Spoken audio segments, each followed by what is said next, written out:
Hello friends, જય શ્રી કૃષ્ણ, જય માતાજી મિત્રો। આજે આપણે બનાવીશું છાલવાળા બટાકાનું શાક। તો આપણે આ શાક જે છે આપણે આ સબસ્ક્રાઈબરની ફરમાઈશથી આજે આપણે બનાવીશું છાલવાળા બટાકાનું શાક। તો મિત્રો બની રહેજો અને રેસિપી પૂરી જોશો તો જરૂર તમને ખ્યાલ આવશે। અને જો ચેનલ પર નવા આવ્યા હો તો સબસ્ક્રાઈબ કરી દેજો।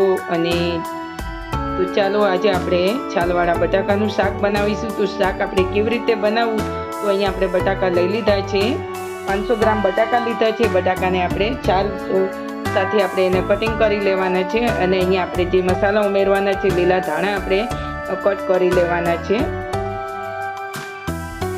અને ધાણા કટિંગ થઈ ગયા છે એટલે આપણે એક નંગ ટામેટું પણ લઈ લીધું છે, ટામેટાને પણ આપણે કટ કરી લીધું છે। અને સાથે અહીંયા આપણે લઈ લીધું છે ડુંગળી લીધી છે, ડુંગળીને પણ આપણે એક નંગ ડુંગળી લીધી છે, એને પણ આપણે સારી રીતે ઝીણી કટ કરી લેવાની છે। અને આ બધું ઉમેરીને આજે આપણે બનાવીશું લગ્ન પ્રસંગમાં બને તેવું શાક। અને આ શાક સાથે જો તમે ઘરે કેવી રીતે બનાવવું તો એનું રેસિપી મિત્રો પૂરી જોશો અને વિડીયો તમે પૂરો જોશો તો જરૂર તમને ખ્યાલ આવે। તો એના માટે અહીંયા આપણે મરચાં કટિંગ કરી લીધા છે, અહીંયા મોળું મરચું લીધું છે, એક તીખું લીધું છે,